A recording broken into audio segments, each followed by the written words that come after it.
Santo Agostinho, um dos grandes gênios da história do Ocidente, em um famoso texto diz a seguinte frase: guarda a ordem e ela te guardará. A nossa vida, para que seja uma vida feliz, tanto quanto seja possível neste mundo cheio de intempéries, ela precisa ser ordenada. O doutor da graça, como é chamado Santo Agostinho, tem na ideia de ordem uma das ideias centrais tanto da sua psicologia como da sua metafísica. Ele tem uma obra-prima que eu tive a alegria de editar aqui no Brasil, que é o De Natura Boni, sobre a natureza do bem. Foi o primeiro opúsculo filosófico sobre o bem profundo, sobre o bem na história do Ocidente. E ele diz que em todas as coisas há ordem, espécies, forma e modos. Modo. Então, se transpusermos isto para a nossa vida psíquica, nós vamos ver que a alma, ela busca, já que ela é intelectiva em sua essência, as formas das coisas, mas para alcançá-las ela precisa ordenar todo o conjunto de potências que a integram. Então, ordem e modo são duas funções, digamos assim, na alma humana, segundo Santo Agostinho, para que ela possa chegar à contemplação das formas da realidade, sem o que a felicidade é impossível.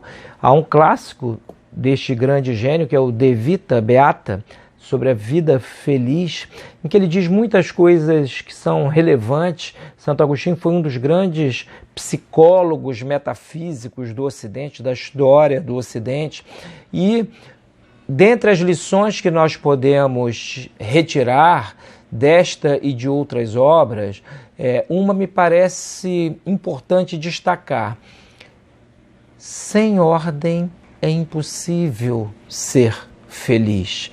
E ordem aqui, ela é, digamos assim, ela depende de que nós hierarquizemos na nossa mente e no nosso coração aquilo que já está hierarquizado na realidade. Ou seja, nós devemos eleger as prioridades, aprender a eleger as prioridades, o que sem ordem é impossível. Nós devemos eleger aquilo que em nós, de acordo com as nossas inclinações, é, em cada circunstância objetiva, o mais importante.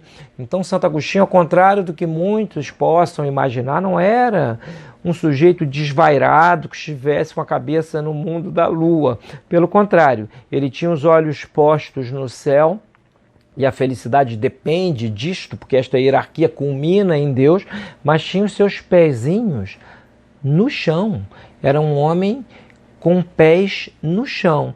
E, como estamos aqui no horizonte da psicologia tomista, vale dizer que Santo Tomás assimila de Agostinho aquilo que é importante e não contém erros, expurga, retira de Santo Agostinho as imprecisões, algumas que ele tem, como, por exemplo, em sua teoria do conhecimento, que é a teoria da iluminação, que Santo Tomás, na verdade, com toda a deferência e respeito por Santo Agostinho, ele corrige, porque Santo Agostinho nos diz que quando nós conhecemos algo, é uma iluminação direta de Deus que faz com que nós conheçamos, e Santo Tomás diz, numa das questões do monumental obra sobre a verdade, que só podemos falar de iluminação se entendermos esta forma que Deus já botou na nossa, ao criar-nos, que é a luz da razão natural. A nossa luz da razão natural, quando brilha, faz com que nós tenhamos uma tendência à felicidade e à ordenação das coisas. Então, vocês que nos assistem, este é o recado que eu gostaria de dar. Santo Agostinho veio aqui como cereja espiritual deste bolo. É o seguinte: agora no dia 8, nós tornaremos a fechar o carrinho para inscrições no curso Anatomia das Emoções, dia 8 de setembro, às 11 da noite. Então, aproveitem até lá, tem um desconto para quem quiser. Quem não quiser também pode, sinta-se à vontade de pagar o valor integral, que saiba que com isso estará contribuindo para um projeto que é muito maior do que eu e muito maior do que a Nina Rocha, que coordena estes cursos de psicologia.